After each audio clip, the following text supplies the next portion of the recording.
ആശ്വാസം നേടാം. ഹൃത്തിനുള്ളിൽ ജീവൻ നൽകും വചനം, തിരുവചനം. പിതാവായ ദൈവത്തിൻ്റെ സ്നേഹവും പുത്രനായ യേശുക്രിസ്തുവിൻ്റെ കൃപയും ആശ്വാസദായകനായ പരിശുദ്ധാത്മാവിൻ്റെ സഹവാസവും ശാലോം പ്രേക്ഷകരായ നിങ്ങളുടെ കൂടെ എപ്പോഴും ഉണ്ടായിരിക്കട്ടെ. ദൈവവചനം ശ്രവിച്ച് നമുക്ക് ഈ ശുശ്രൂഷയിൽ പങ്കുചേരാം. വിശുദ്ധ മത്തായി എഴുതിയ സുവിശേഷം 11-ാം അധ്യായം 7 മുതൽ 11 വരെയുള്ള വാക്യങ്ങൾ. അവർ പോയതിനു ശേഷം യേശു ജനക്കൂട്ടത്തോട് യോഹന്നാനെക്കുറിച്ച് സംസാരിക്കുവാൻ തുടങ്ങി. എന്ത് കാണാനാണ് നിങ്ങൾ മരുഭൂമിയിലേക്ക് പോയത്? കാറ്റത്തുലയുന്ന ഞാങ്ങണയോ? അല്ലെങ്കിൽ വേറെ എന്ത് കാണാനാണ് നിങ്ങൾ പോയത്? മൃദുല വസ്ത്രങ്ങൾ ധരിച്ച മനുഷ്യനെയോ? മൃദുല വസ്ത്രങ്ങൾ ധരിക്കുന്നവർ രാജകൊട്ടാരങ്ങളിലാണുള്ളത്. അല്ലെങ്കിൽ പിന്നെ എന്തിനാണ് നിങ്ങൾ പോയത്? പ്രവാചകനെ കാണാനോ? അതെ, ഞാൻ നിങ്ങളോട് പറയുന്നു, പ്രവാചകനേക്കാൾ വലിയവനെ തന്നെ. ഇവനെപ്പറ്റിയാണ് ഇങ്ങനെ എഴുതിയിരിക്കുന്നത്: ഇതാ, നിനക്ക് മുൻപ് എൻ്റെ ദൂതനെ ഞാൻ അയക്കുന്നു. അവൻ നിൻ്റെ മുൻപേ പോയി നിനക്ക് വഴിയൊരുക്കും. സത്യമായി ഞാൻ നിങ്ങളോട് പറയുന്നു, സ്ത്രീകളിൽ ജനിച്ചവരിൽ സ്നാപയോഹന്നാനേക്കാൾ വലിയവനില്ല. എങ്കിലും സ്വർഗരാജ്യത്തിലെ ഏറ്റവും ചെറിയവൻ അവനേക്കാൾ വലിയവനാണ്. ക്രിസ്തുവിൽ സ്നേഹമുള്ളവരെ, ഏതാനും നാളുകൾക്ക് മുൻപ് വ്യത്യസ്ത മതങ്ങളെക്കുറിച്ച് പഠിച്ച് ഒരു ഹൈന്ദവ സംസ്കാരത്തിൽ ജീവിച്ചു വന്ന പണ്ഡിതനായ ഒരു മനുഷ്യൻ ഇപ്രകാരം പറയുകയുണ്ടായി: ജീവിക്കുന്നെങ്കിൽ, യേശുവിനെ സ്നേഹിക്കുന്നുണ്ടെങ്കിൽ സ്നാപക യോഹന്നാനെ പോലെ ആയിരിക്കണം. സ്നാപക യോഹന്നാൻ യേശുവിന് വേണ്ടി എപ്രകാരം ജീവിച്ചു, നിലപാടെടുത്തു, ജീവൻ ബലിയായി കൊടുത്തു, അതുപോലെ ആയിരിക്കണം ക്രിസ്തുവിൽ വിശ്വസിക്കുന്നു എന്ന് പറയുന്നവർ. ഈ മനുഷ്യൻ ഇത് പറയുമ്പോൾ ഇതൊരു വലിയ യാഥാർത്ഥ്യമാണ്. യേശുവിൽ വിശ്വസിക്കുന്നു, യേശുവിനെ രക്ഷകനും നാഥനുമായി സ്വീകരിച്ചു എന്നൊക്കെ പറഞ്ഞിട്ട് എപ്രകാരമുള്ള ഒരു ജീവിതമാണ് ഒരു വിശ്വാസി നയിക്കുന്നത് എന്ന് ഒന്ന് ആത്മപരിശോധന ചെയ്യുന്നത് നല്ലതാണ്. ഈ കാലഘട്ടത്തിൽ യേശുവിൻ്റെ 2ാം വരവിന് വേണ്ടി വഴിയൊരുക്കുവാനായിട്ടുള്ള ഒരു ദൗത്യം ഏതൊരു ക്രിസ്തു വിശ്വാസിക്കുമുണ്ട്. 2000 വർഷങ്ങൾക്ക് മുൻപ് ദൈവപുത്രൻ മനുഷ്യനായി ഈ ഭൂമിയിൽ അവതരിക്കുവാൻ വന്നപ്പോൾ അവന് വഴിയൊരുക്കുവാൻ യേശുവിൻ്റെ ആ പരസ്യകാല ജീവിത യാത്രകളിൽ യേശുവിന് വേണ്ടി വഴിയൊരുക്കിയ സ്നാപയോഹന്നാനെ പോലെ ഈ കാലഘട്ടത്തിൽ യേശുവിൻ്റെ 2ാം വരവിന് വേണ്ടി കാത്തിരിക്കുന്ന ഈ ലോകത്തിന് വേണ്ടി വഴിയൊരുക്കുന്നവരാകണം ഏതൊരു ക്രിസ്തു ശിഷ്യനും. അതിന് നമ്മൾ മാതൃകയാക്കേണ്ടത്, നമ്മൾ അനുകരിക്കേണ്ടത് സ്നാപയോഹന്നാൻ്റെ ജീവിതത്തിലെ നന്മകളാണ്. സ്നാപയോഹന്നാൻ്റെ ജീവിതം ധ്യാനിക്കുമ്പോൾ 5 കാര്യങ്ങൾ നമുക്കവിടെ കണ്ടെത്താനായിട്ട് സാധിക്കും. സ്നാപയോഹന്നാൻ്റെ വ്യക്തിത്വത്തിലെ 5 അനുഭവങ്ങൾ, അദ്ദേഹത്തിൻ്റെ മനോഭാവങ്ങൾ, ഈ 5 തലങ്ങളിൽ നമ്മൾ ധ്യാനിക്കുമ്പോൾ ഈ ധ്യാനത്തിലൂടെ നമ്മുടെ ജീവിതങ്ങളിൽ ഈ 5 മനോഭാവങ്ങൾ പുലർത്തുമ്പോൾ നമുക്കും യേശുവിന് വഴിയൊരുക്കുന്ന വ്യക്തിത്വങ്ങളായിട്ട് മാറാനായിട്ട് സാധിക്കും. സ്നാപയോഹന്നാന് ഒന്നാമതുണ്ടായത് കർത്താവിൻ്റെ വഴി നേരെയാക്കുവിൻ എന്ന് മരുഭൂമിയിൽ വിളിച്ചു പറയുന്നവൻ്റെ ശബ്ദമാണ് ഞാൻ. സ്നാപയോഹന്നാനോട് നീ ആരാണെന്ന് ചോദിക്കുമ്പോൾ യഹൂദരും ഫരിസേയ പ്രമാണികളും സ്നാപയോഹന്നാൻ്റെ മുമ്പിൽ വന്നിട്ട് നീ ആരാണ് എന്ന് ചോദിക്കുമ്പോൾ സ്നാപയോഹന്നാൻ കൊടുക്കുന്ന മറുപടിയാണിത്. യോഹന്നാൻ്റെ സുവിശേഷം 1-ാം അധ്യായം 23-ാം വാക്യം: കർത്താവിൻ്റെ വഴി നേരെയാക്കുവിൻ എന്ന് മരുഭൂമിയിൽ വിളിച്ചു പറയുന്നവൻ്റെ ശബ്ദമാണ് ഞാൻ. ഒരു ക്രിസ്തു ശിഷ്യൻ, ക്രിസ്തുവിനെ രക്ഷകനും നാഥനുമായി സ്വീകരിച്ച വ്യക്തി, അവനുണ്ടായിരിക്കേണ്ട മനോഭാവം ഇതാണ്: എൻ്റെ ശബ്ദമെന്ന് പറയുന്നത് കർത്താവിന് വഴിയൊരുക്കുന്ന ഒരു ശബ്ദമാണ്. അപ്പോസ്തല പ്രവർത്തനത്തിലെ 13-ാം അധ്യായം 24 സ്നാപക യോഹന്നാനെക്കുറിച്ച് പറയുന്ന ഇതാണ്: അവൻ്റെ ആഗമനത്തിന് മുൻപ് യോഹന്നാൻ ഇസ്രായേലിലെ എല്ലാ ജനങ്ങളോടും അനുതാപത്തിൻ്റെ ജ്ഞാനസ്നാനം പ്രസംഗിച്ചു. ദൈവത്തിൻ്റെ കർത്താവിന് വഴിയൊരുക്കുന്ന ശബ്ദമെന്ന് പറയുമ്പോൾ ഈ ഭൂമിയിൽ അവൻ്റെ 2ാം വരവിനായിട്ട് മുഴങ്ങുന്ന ഒരു ശബ്ദമായി ക്രിസ്തു ശിഷ്യന് മാറാൻ കഴിയണം.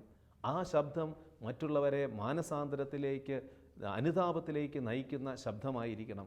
ലോകത്തോട് ചേർന്ന് പോകുവാനായിട്ട്, ലോകത്തിൻ്റെ സംവിധാനങ്ങളോട് ഐക്യപ്പെട്ടു പോകാനായിട്ടുള്ള ഒരു ശബ്ദമായി മാറരുത് ക്രിസ്തു ശിഷ്യൻ്റെ ശബ്ദം. കാരണം എന്താണ്? ലോകത്തിൻ്റെതായിട്ടുള്ള നൈമിഷിക സുഖങ്ങളും ലോകത്തിൻ്റെതായിട്ടുള്ള വ്യർത്ഥ തത്വശാസ്ത്രങ്ങളും വെച്ചുകൊണ്ട് ക്രിസ്തു വിശ്വാസത്തിൽ നിന്ന്, ക്രിസ്തുവിൻ്റെ ആ മഹത്വത്തിൽ നിന്ന്, ക്രിസ്തു കൊടുത്ത വിലയുടെ ആ ശക്തിയിൽ നിന്ന് വിശ്വാസികളെ മാറ്റുവാനായിട്ട് പല ശബ്ദങ്ങളും ഇന്ന് ലോകത്തിലുണ്ട്. എന്നാൽ ക്രിസ്തു ശിഷ്യൻ്റെ ശബ്ദം യഥാർത്ഥത്തിൽ കർത്താവിൻ്റെ രണ്ടാം വരവിന് വേണ്ടി വഴിയൊരുക്കുന്ന ഒരു ശബ്ദമായിട്ട് മാറണം. ക്രിസ്തുവിൻ്റെ രണ്ടാം വരവിന് മുമ്പ് എല്ലാ മനുഷ്യരും യേശുവിനെ രക്ഷകന നാഥനുമായി സ്വീകരിക്കത്തക്ക വിധം, യേശുവിനെ അറിയുവാൻ തക്ക വിധം നമ്മുടെ വാക്കുകൾ, നമ്മുടെ സംസാരം ആ ശബ്ദമായിട്ട് മാറണം. ഒന്നാമത് ഈ ഒരു മനോഭാവം നമ്മുടെ ജീവിതത്തിൽ ഉണ്ടായിരിക്കണം. ക്രിസ്തു ശിഷ്യനുണ്ടായിരിക്കേണ്ട ഏറ്റവും വലിയ ഗുണം, സ്നാപക യോഹന്നാനിലുണ്ടായിരുന്ന ഈ ഒരു മനോഭാവം നമ്മുടെ ജീവിതത്തിലുണ്ടാകണം. ഞാൻ കർത്താവിൻ്റെ വഴിയൊരുക്കുന്ന ശബ്ദമാണ്. എന്ത് പ്രവർത്തിക്കുമ്പോഴും എന്ത് സംസാരിക്കുമ്പോഴും ആ മേഖലകളിൽ നമ്മൾ ഉള്ളിൽ കൊണ്ടു നടക്കേണ്ടത്, ഞാൻ ക്രിസ്തുവിൻ്റെ രണ്ടാം വരവിന് വേണ്ടി ശബ്ദിക്കുകയാണ്, വഴിയൊരുക്കുന്ന ഒരു ശബ്ദമാണ്. രണ്ടാമത് യോഹന്നാനിലുണ്ടായിരുന്ന ആ വ്യക്തിത്വം എന്ന് പറയുന്നത്, തിന്മകളുടെ നേരെ ധീരതയോടെ സംസാരിക്കുന്നവനായിരിക്കണം ക്രിസ്തു ശിഷ്യൻ. സ്നാപക യോഹന്നാൻ്റെ വ്യക്തിത്വത്തിലെ രണ്ടാമത്തെ ഗുണമെന്ന് പറയുന്നത് ഇതാണ്. തിന്മകളുടെ നേരെ ധീരതയോടെ സംസാരിക്കുന്ന ഒരു വ്യക്തിത്വം സ്നാപക യോഹന്നാനിലുണ്ടായിരുന്നു. മത്തായിയുടെ സുവിശേഷത്തിലെ 14-ാം അധ്യായത്തിൽ 4-ാം വാക്യത്തിൽ നമ്മൾ ഈ സംഭവം കാണുന്നുണ്ട്. ഹെറോദേസ് രാജാവ് അദ്ദേഹത്തിൻ്റെ സഹോദരനായ ഈ ഫിലിപ്പിൻ്റെ ഭാര്യ ഹെറോദിയയെ അവൻ സ്വന്തമാക്കി. ഹെറോദേസ് സഹോദരനായ ഫിലിപ്പിൻ്റെ ഭാര്യയായ ഹെറോദിയയെ ഈ ഹെറോദേസ് സ്വന്തമാക്കി കഴിയുമ്പോൾ സ്നാപക യോഹന്നാൻ ഇതറിയുകയാണ്. സ്നാപക യോഹന്നാൻ ധീരതയോടെ ആ രാജാവിൻ്റെ ഹെറോദേസിൻ്റെ മുമ്പിൽ ചെന്നിട്ട് പറയുകയാണ്, നീ അവളെ സ്വന്തമാക്കുന്നത് നിയമാനുസൃതമല്ല. കാരണം തിന്മകളുടെ നേരെ, തെറ്റുകളുടെ നേരെ ധീരതയോടെ നിലപാടെടുക്കുവാനായിട്ട് സ്നാപക യോഹന്നാൻ ധൈര്യം കാണിച്ചു. ഇതുപോലെ ആയിരിക്കണം ക്രിസ്തു ശിഷ്യൻ. ചില കാര്യങ്ങൾ ദൈവവചനത്തിന് നിരക്കാത്തത്, ദൈവത്തിൻ്റെ സ്നേഹത്തിനും കരുതലിനും ക്ഷമയ്ക്കും കാരുണ്യത്തിനും നിരക്കാത്തത് കാണുമ്പോൾ അത് ശരിയായ രീതിയിൽ തെറ്റാണെന്ന് പറയാനായിട്ട് കഴിയണം. അത് ആര് തന്നെയായാലും, ഏത് നേതൃത്വ നിരയിൽ, ഏത് ഉന്നത സ്ഥാനങ്ങളിലുള്ള വ്യക്തിയാണെങ്കിലും അവിടെ സ്നേഹത്തോടെ, വിശ്വാസത്തോടെ അത് തെറ്റാണെന്ന് ചൂണ്ടിക്കാണിക്കുവാനായിട്ടുള്ള ഒരു ചങ്കുറപ്പ്, ഒരു മനോഭാവം ക്രിസ്തു ശിഷ്യനുണ്ടായിരിക്കണം. ഇന്ന് പലപ്പോഴും അതിന്ന് നഷ്ടപ്പെട്ടുകൊണ്ടിരിക്കുകയാണ്. ഒരു ചെറിയ കഥ നമ്മൾ പല ആവർത്തി കേട്ടിട്ടുണ്ട്. രാജാവ് പ്രജകളെ കാണാനായിട്ട് എഴുന്നള്ളുകയാണ്. രാജാവ് പ്രജകളെ കാണാനായിട്ട് എഴുന്നള്ളി വരുമ്പോൾ യഥാർത്ഥത്തിൽ അദ്ദേഹം സുബോധം നഷ്ടപ്പെട്ട തലത്തിൽ വസ്ത്രം ഒന്നും ധരിക്കാതെയാണ് അദ്ദേഹം പ്രജകളെ കാണാനായിട്ട് ഇറങ്ങി വന്നത്. പ്രജകളെ കണ്ടുകൊണ്ടിരിക്കുമ്പോൾ ഈ പ്രജകളെല്ലാം ഈ രാജാവ് ഇറങ്ങി വരുന്നത് അവർ കാണുന്നുണ്ട്. കാരണം നഗ്നനായിട്ട് തങ്ങളുടെ മുമ്പിൽ രാജാവ് ഇതാ കടന്നു വരികയാണ്. അവരുടെ ഉള്ളിൽ ചിരി വരുന്നുണ്ട്, പലതും സംസാരിക്കണമെന്ന് തോന്നുന്നുണ്ട്. പക്ഷേ പേടിച്ച് ഭയന്ന് അവരാരും ഒന്നും പ്രതികരിക്കാതെ ഭവ്യതയോടെ നിൽക്കുകയാണ്. എന്നാൽ ഈ ജനങ്ങളെല്ലാം ഭവ്യതയോടെ നിൽക്കുന്നത് കണ്ടപ്പോൾ രാജാവ് അല്പം കൂടെ വളരെ ഗൗരവമായിട്ട് താൻ എന്തൊക്കെയോ ആണെന്നുള്ള മനോഭാവത്തോടെ ധീരതയോടെ ഇങ്ങനെ ജനങ്ങളുടെ ഇടയിലേക്ക് വരാനായിട്ട് തുടങ്ങി.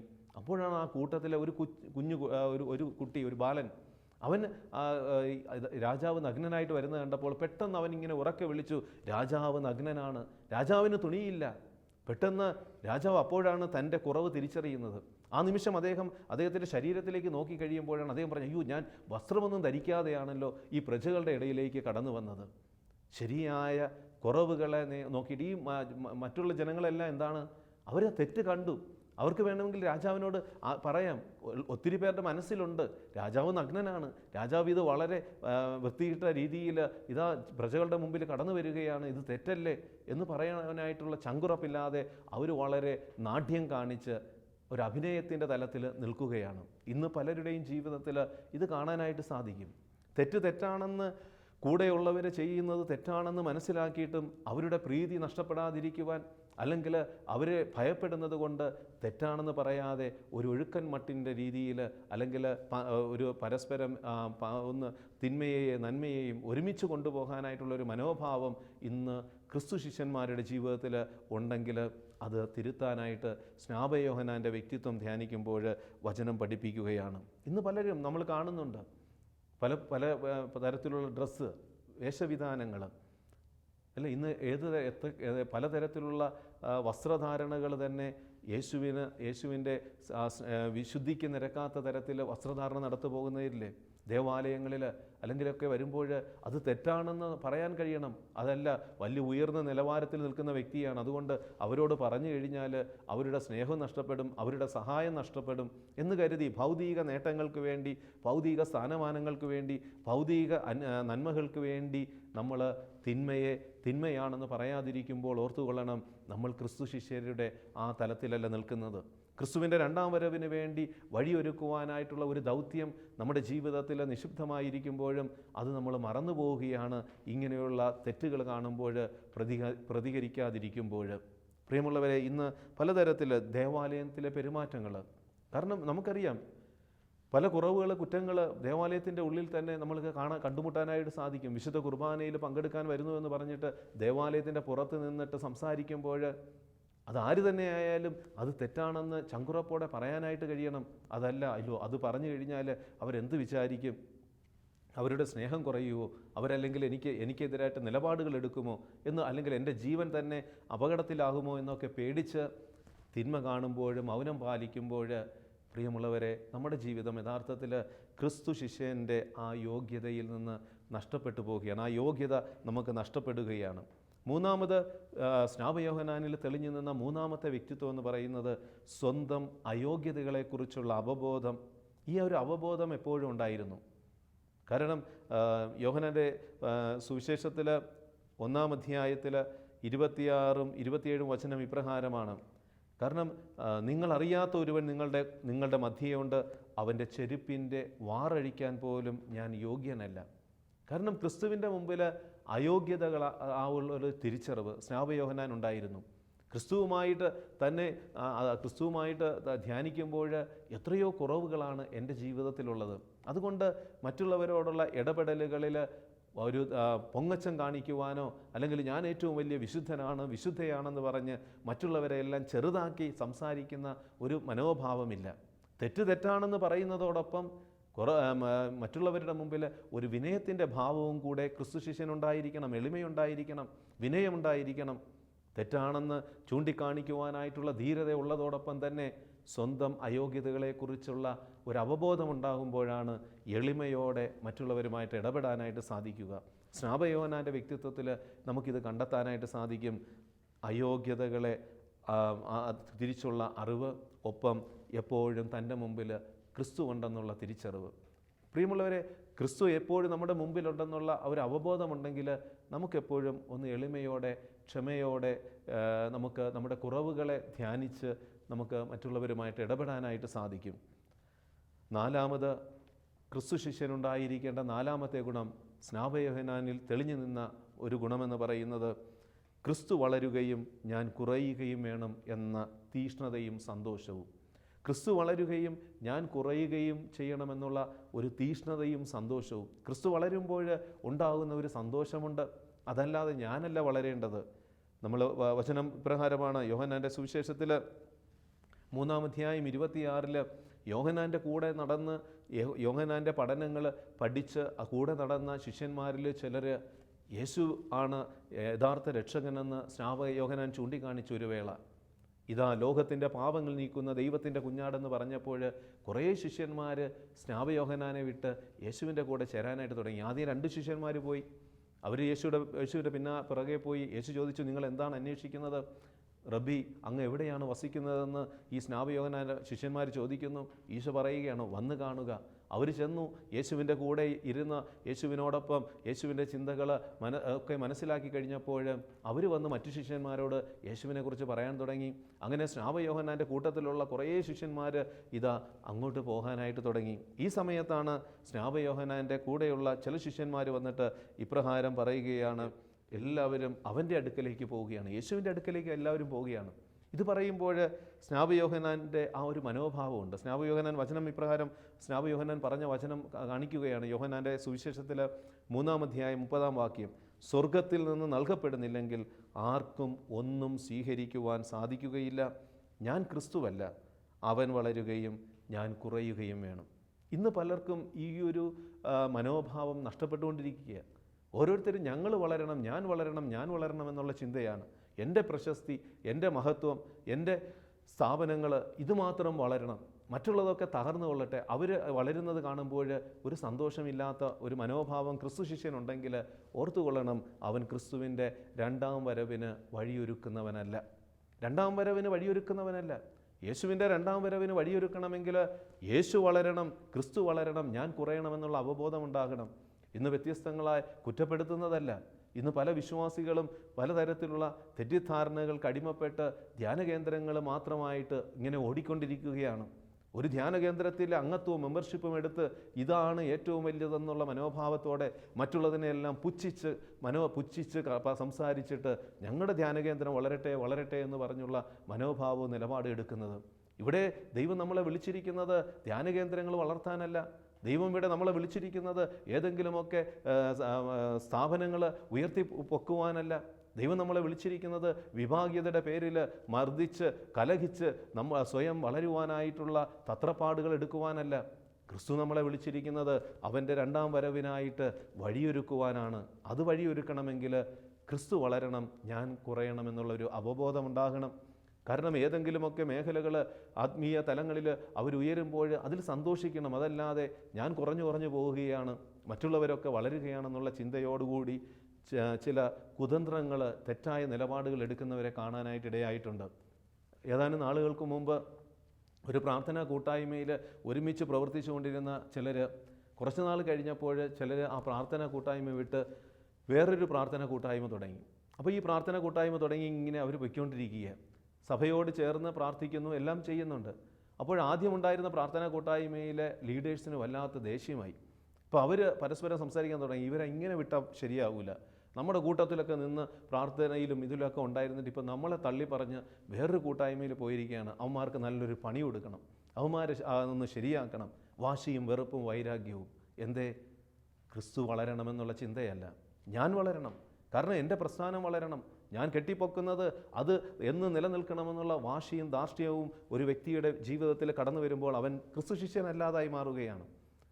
നിൻ്റെ പ്രവൃത്തികൾ, നിൻ്റെ നിലപാടുകൾ അവൻ്റെ രണ്ടാം വരവിന് വഴിയൊരുക്കുന്നതാണോ? സ്നാപയോഹന്നാൻ്റെ വ്യക്തിത്വം അതായിരുന്നു.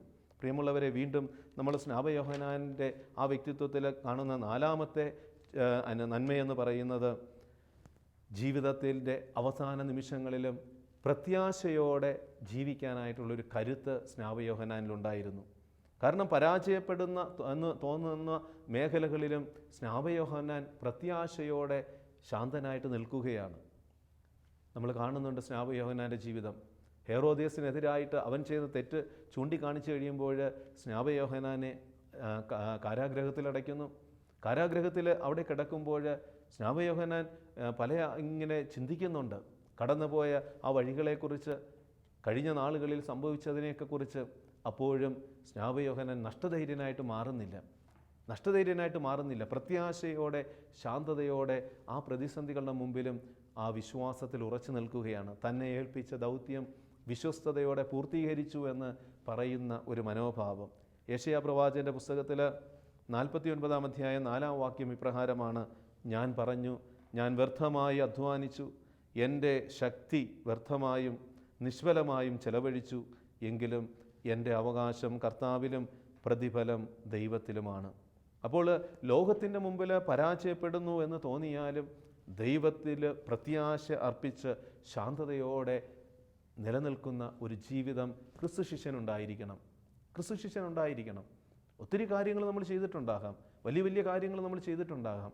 പക്ഷേ പ്രതിസന്ധികളുടെ നടുവിൽ, പ്രശ്നങ്ങളുടെ നടുവിൽ, ഒറ്റപ്പെടുന്ന അവസ്ഥയിൽ, കാരാഗ്രഹത്തിൽ അടയ്ക്കപ്പെടുന്ന അവസരങ്ങളിൽ പ്രത്യാശയോടെ ദൈവത്തിൽ ചേർന്ന് നിൽക്കാനായിട്ട് കഴിയണം, ശാന്തതയോടെ നിൽക്കുവാനായിട്ട് കഴിയണം. കാരാഗ്രഹത്തിൽ സ്നാപയോഹന്നാൻ ശാന്തതയോടെ വ്യാപരിച്ചു എന്ന് കാണാൻ സാധിക്കും. കാരണം ഇനി ഒരിക്കലും തൻ്റെ ജീവിതത്തിൽ ഇനി ഈ കാരാഗ്രഹം വിട്ട് പുറത്തു വരുവാനായിട്ട് സാധ്യതയില്ല എന്നറിഞ്ഞിട്ടും ക്രിസ്തുവിലുള്ള ആ അടിയുറച്ച വിശ്വാസത്തിൽ, ക്രിസ്തുവിനെ സ്നേഹിക്കുന്നതിലുള്ള തീഷ്ണതയിൽ, ക്രിസ്തു ദൈവമാണെന്ന് പ്രഖ്യാപിക്കുന്നതിലുള്ള ധൈര്യത്തിൽ സ്നാപയോഹന്നാൻ അടിയുറച്ച് നിൽക്കുകയാണ്. ഏതാനും നാളുകൾക്ക് മുമ്പ് ഒരു വൈദികൻ, അദ്ദേഹത്തിൻ്റെ ജീവിതം, അദ്ദേഹത്തിൻ്റെ കൂടെയുള്ളവരൊക്കെ വലിയ ഡിഗ്രികളൊക്കെ എടുത്ത് ഈ ലോകത്തിൻ്റെതായിട്ടുള്ള വലിയ തലങ്ങളിലൂടെയൊക്കെ പോയി. ഈ പാവപ്പെട്ട ഈ വൈദികൻ എന്ന് പറയുന്നത് അദ്ദേഹം യേശുവിനോടുള്ള തീഷ്ണത കൊണ്ട് ആത്മാക്കളുടെ രക്ഷയ്ക്ക് വേണ്ടി ഇങ്ങനെ പ്രവർത്തിക്കാൻ തുടങ്ങി. ഒത്തിരി കഴിവുകൾ, സാധ്യതകൾ ഉണ്ടായിരുന്നിട്ടും ലോകത്തിൻ്റെതായിട്ടുള്ള നേട്ടങ്ങൾക്ക് വേണ്ടി തൻ്റെ ജീവിതം വിട്ടുകൊടുക്കാതെ മുഴുവൻ സമയവും ആത്മാക്കളുടെ രക്ഷയ്ക്ക് വേണ്ടി കുമ്പസാരത്തിൻ്റെ ശുശ്രൂഷ ചെയ്യുവാൻ, അതുപോലെ തന്നെ ഭവനങ്ങളിൽ കടന്നു ചെന്ന് കുടുംബ ബന്ധങ്ങളിലെ അകൽച്ച മാറ്റുവാനായിട്ട്, യുവതിയുവാക്കളുടെ തെറ്റായ ജീവിത വഴികളിൽ നിന്ന് അവരെ നേടിയെടുക്കുവാനായിട്ടൊക്കെ ആത്മാക്കളുടെ രക്ഷ മാത്രം മുന്നിൽ കണ്ടുകൊണ്ട് അദ്ദേഹം ഈ ലോകത്തിൻ്റെതായിട്ടുള്ള പലതും മാറ്റിവെച്ച് പ്രവർത്തിക്കാൻ തുടങ്ങി. അതുപോലെ തന്നെ ചില തെറ്റുകൾ കാണുമ്പോൾ കാർക്കശ്യത്തോടെ നിലപാടുകൾ എടുക്കുന്ന വ്യക്തിത്വമായിരുന്നു. അതുകൊണ്ട് തന്നെ അദ്ദേഹം മറ്റുള്ളവരിൽ നിന്നെല്ലാം ഒറ്റപ്പെടുന്ന അല്ലെങ്കിൽ അകറ്റി മാറ്റുന്ന ഒരു അവസ്ഥയിലൂടെ കടന്നുപോയി. അവസാനം ജീവിതത്തിൻ്റെ സായംകാലത്ത് വാർദ്ധക്യത്തിൻ്റെ അവസ്ഥയിലെത്തുമ്പോൾ അദ്ദേഹം തിരിഞ്ഞു നോക്കുമ്പോൾ അദ്ദേഹത്തിൻ്റെ ഉള്ളിൽ അദ്ദേഹം പറയുകയാണ്, ചിലപ്പോഴൊക്കെ തോന്നിപ്പോകാറുണ്ട് മറ്റുള്ളവർ നേടിയ വലിയ വലിയ കാര്യങ്ങൾ എൻ്റെ ജീവിതത്തിൽ നേടാൻ കഴിഞ്ഞില്ല. പക്ഷേ എങ്കിലും എനിക്കൊരു പ്രത്യാശയുണ്ട്. ഞാൻ ദൈവത്തിന് വേണ്ടി, ദൈവത്തിന് വഴിയൊരുക്കുവാനായിട്ട്, ദൈവത്തിൻ്റെ ക്രിസ്തു മനുഷ്യ ഹൃദയങ്ങളിൽ കടന്നു ചെല്ലുവാനായിട്ട് ഞാൻ എന്തൊക്കെയോ ചെയ്തു എന്നുള്ള സംതൃപ്തി. പ്രിയമുള്ളവരെ, ക്രിസ്തു ശിഷ്യനുണ്ടായിരിക്കേണ്ടത് ഈ സംതൃപ്തി തന്നെയാണ്. കാരണം അവൻ്റെ രണ്ടാം വരവിനായി ആരുടെയെങ്കിലുമൊക്കെ ഹൃദയങ്ങൾ ഒരുക്കുവാൻ, ആരുടെയെങ്കിലുമൊക്കെ ചിന്തകൾ ക്രിസ്തുവിലേക്ക് കേന്ദ്രീകരിക്കുവാൻ ഒരു ക്രിസ്തു ശിഷ്യന് സാധിക്കുമ്പോൾ, ക്രിസ്തു വിശ്വാസിക്ക് സാധിക്കുമ്പോൾ, അതാണ് അവൻ്റെ ജീവിതത്തിൻ്റെ പരിപൂർണത. ഈ ദിനത്തിൽ നമ്മൾ ധ്യാനിക്കുകയായിരുന്നു ക്രിസ്തു ശിഷ്യനുണ്ടായിരിക്കേണ്ട 5 നന്മകൾ. ഈ 5 നന്മകൾ സ്നാപയോഹന്നാൻ്റെ ജീവിതത്തിൽ തെളിഞ്ഞു നിന്ന അദ്ദേഹത്തിൻ്റെ വ്യക്തിത്വത്തിലെ 5 നന്മകൾ തന്നെയാണെന്ന് നമ്മൾ ധ്യാനിച്ചു കണ്ടെത്തി. സ്നാപയോഹന്നാനിൽ നിറഞ്ഞു നിന്ന കർത്താവിൻ്റെ വഴി നേരെയാക്കുവിനെന്ന മരുഭൂമിയിൽ വിളിച്ചു പറയുന്നവൻ്റെ ശബ്ദമായി സ്നാപയോഹന്നാൻ നിലനിന്നു. ഓരോ വാക്കും ക്രിസ്തുവിന് വഴിയൊരുക്കുന്ന ശബ്ദമായിരുന്നു. തിന്മകളുടെ നേരെ ധീരതയോടെ സംസാരിക്കുന്ന ഒരു സാന്നിധ്യമായിരുന്നു സ്നാപയോഹന്നാൻ. അയോഗ്യതകളെക്കുറിച്ചുള്ള അവബോധം എപ്പോഴും ക്രിസ്തു തൻ്റെ മുമ്പിലാണെന്നുള്ള തിരിച്ചറിവോടെ ജീവിച്ച ഒരു വ്യക്തിത്വം. ക്രിസ്തു വളരുകയും ഞാൻ കുറയുകയും ചെയ്യണമെന്നുള്ള ആ തീഷ്ണതയും ആ സന്തോഷവും ഉള്ളിൽ നിറഞ്ഞു നിന്ന ജീവിതത്തിൻ്റെ പരാജയപ്പെടുത്തുന്ന, ലോകത്തിൻ്റെ മുമ്പിൽ പരാജയപ്പെടുന്നു എന്നുള്ള തോന്നലുകൾ ഉണ്ടാകുമ്പോഴും പ്രത്യാശയോടെ ക്രിസ്തുവിന് വേണ്ടി എന്തൊക്കെയോ ചെയ്തെന്നുള്ള സംതൃപ്തിയോടെ വിശ്വാസത്തിൽ ഉറച്ചു നിൽക്കുന്ന മനോഭാവം നമുക്കും ഇത് സ്വന്തമാക്കാം. ദൈവസന്നിധിയിൽ നമുക്കൊരു നിമിഷം പ്രാർത്ഥിക്കാം. കാരുണ്യവാനായ ദൈവമേ, നിങ്ങൾ ലോകമെങ്ങും പോയി സകല സൃഷ്ടികളോടും സുവിശേഷം പ്രസംഗിക്കുവിൻ എന്ന ആഹ്വാനം ഞങ്ങളുടെ ജീവിതങ്ങളിൽ നൽകിയ കർത്താവേ, ക്രിസ്തു ശിഷ്യൻ എപ്രകാരം ഈ ലോകത്തിൽ ക്രിസ്തുവിൻ്റെ രണ്ടാം വരവിന് വഴിയൊരുക്കണമെന്ന് സ്നാപയോഹന്നാൻ്റെ ജീവിതത്തിലെ 5 നന്മകൾ ഞങ്ങൾക്ക് കാണിച്ചു തന്നു. ദൈവമേ, ഈ നന്മകൾ ഞങ്ങളുടെ ജീവിതത്തിൽ നിലനിർത്തി ക്രിസ്തുവിൻ്റെ രണ്ടാം വരവിന് ലോകത്തെ ഉണർത്തുവാൻ, ലോകത്തെ രൂപപ്പെടുത്തുവാൻ ഞങ്ങൾക്ക് പരിശുദ്ധാത്മാവിനെ ശക്തി നൽകി അനുഗ്രഹിക്കണമേ. നിത്യം പിതാവും പുത്രനും പരിശുദ്ധാത്മാവുമായ സർവേശ്വര, ആമേൻ.